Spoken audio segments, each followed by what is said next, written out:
হর হর মহাদেব। তোমরা কেমন আছো? আশা করছি ভালো আছো। আশা করছি তোমরাও মহাদেবের পুজোর দিন তোমরা উপবাস ছিলে। আর এখানে দেখো কি সুন্দর একটা থিম করা হয়েছে শ্মশানের মধ্যে।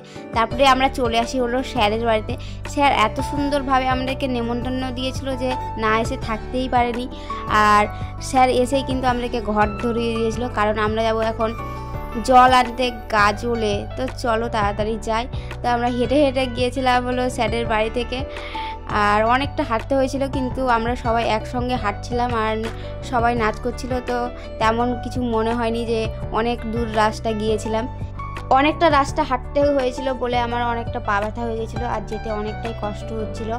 আর স্যার এখানে দেখো দুটো বাচ্চাকে নিয়ে হাঁটতে শুরু করে, তারপর ভারী লেগে যেত রেখে দিয়েছে। আর এইখানে করা হবে হলো পুজো। তো এখানে পুজো করছে। ঘাটে পুজো হয়ে যাওয়ার পরে সবাই চলে আসে হলো একে একে জল নিতে। আর সবাই কিন্তু অনেক ধীরে সুস্থে জল নিচ্ছিল, তো মোটামুটি ভালোই লাগছিল জল নিতে। আর এইখানে আমার বান্ধবী নিচ্ছে জল, তারপরে আমি চলে আসি হলো জল নিতে।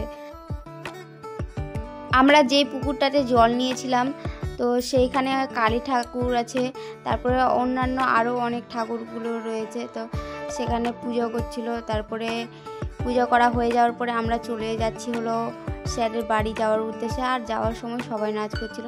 এই যে দেখো স্যারের বাড়ি চলে এসেছি, একদম কেদারনাথের মতো থিম করেছে স্যার। আর ভীষণই ভালো লাগছিল এসে, আর ভীষণ মজা হয়েছে।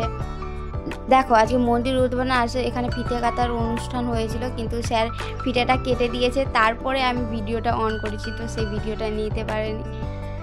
আর সবাই একে একে চলে যায় ঘরগুলো রেখে দিতে। আর দেখো এইখানে দুই বান্ধবী কি সুন্দরভাবে ফটো তুলে দিচ্ছে। আর এখানে আমাদের মাস্টারটাও সুন্দর করে ফটো তুলে দিচ্ছে। আমাদের সবার ফটোগ্রাফি হয়ে যাওয়ার পরে আমরা চলে আসি হলো এইখানে শিব পুজোর অনুষ্ঠানে। আর এইখানে আমরা বসে যাই হলো পুজোর জন্য। আর এইখানে আমরা পুষ্পাঞ্জলি দিয়ে দিই, তারপরেই যজ্ঞ অনুষ্ঠান শুরু হয়ে যায়। আর আমি বসেছিলাম হলো নন্দীর পাশে। তো তোমাদের যদি মনের কথা থাকে তো আমাকে বলে দাও, আমি নন্দীকে বলে দেবো, তো শিবের কাছে পৌঁছে দেবে।